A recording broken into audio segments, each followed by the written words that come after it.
All right, folks, I'm awful sorry about that. I had something come up. I had to shut that video off. I hate splitting these up, these videos like this, but it is what it is.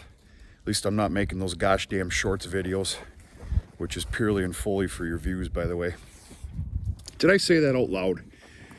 I didn't need to do that, did I? Yeah, teach your own. Different strokes, different folks. Okay, so what's the plan here? Quite obvious and naturally, we're going to go through the winter with some good, hopefully some good health. They're going to get top of the line feed, good hay. They're going to get some corn silage coming up again here in just a little bit, until I have to shut the silo down.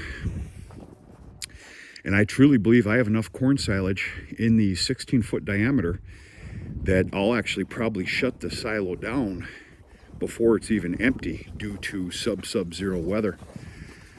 And of course, they're going to continue to get their grain, which is the huge difference maker. I'm stating the obvious to some.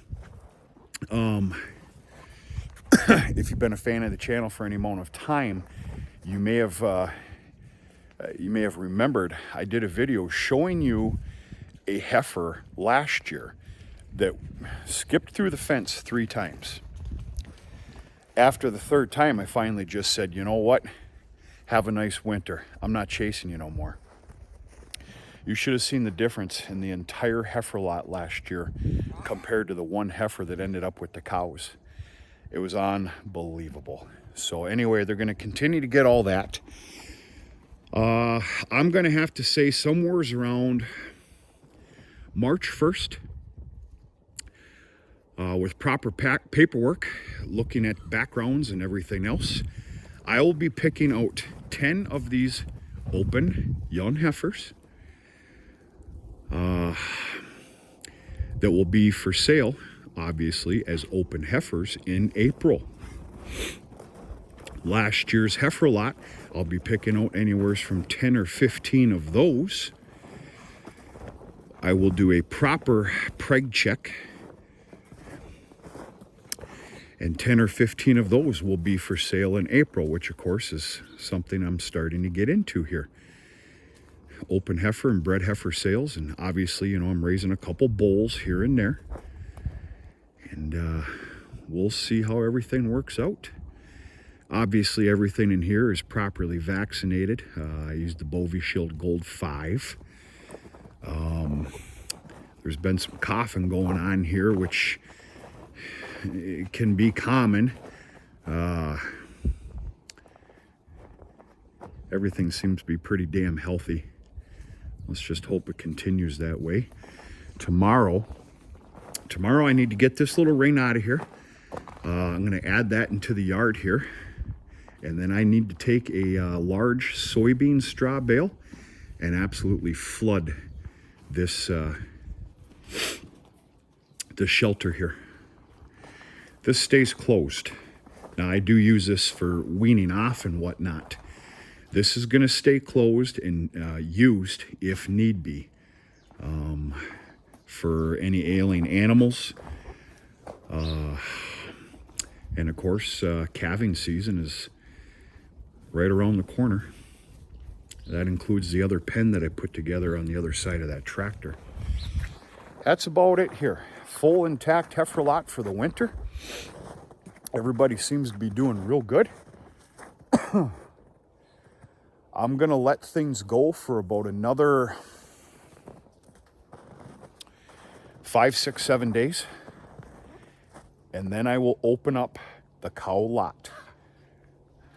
I stated before, I'm going to do feeding in the yard and the lot for the cows.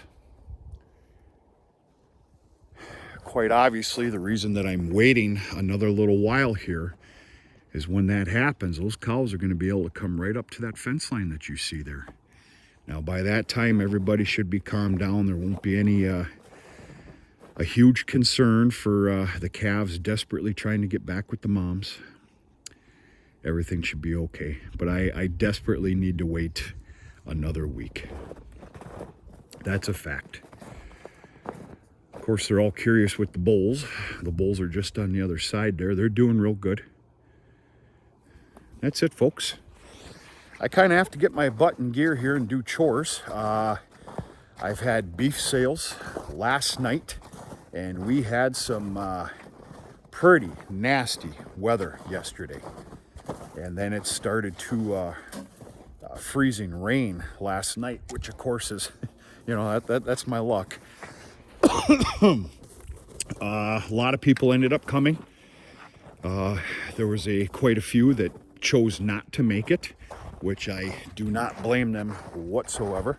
It was nasty.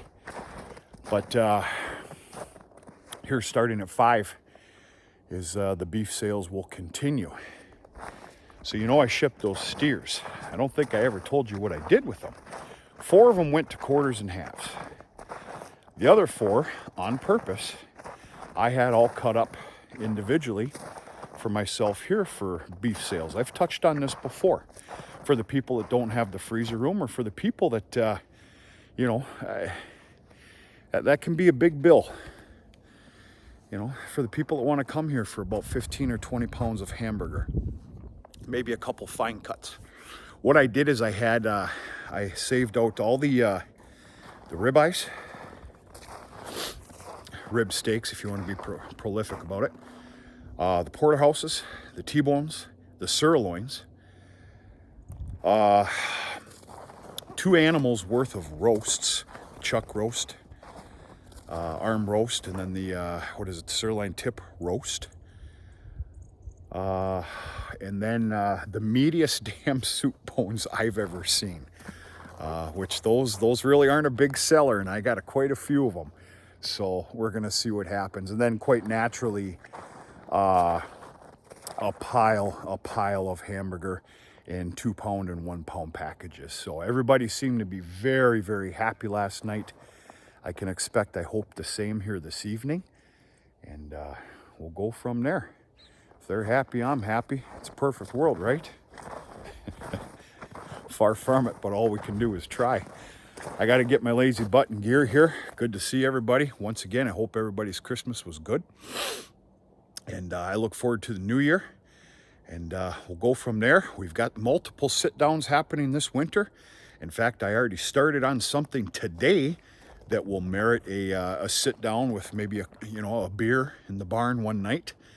I've already started doctoring up my 2020 calendar. Yes, I'm one of those people. I circle and square off the date. And of course, I'm talking about AI breeding starts and lots of other stuff. We'll get to it, but that's it.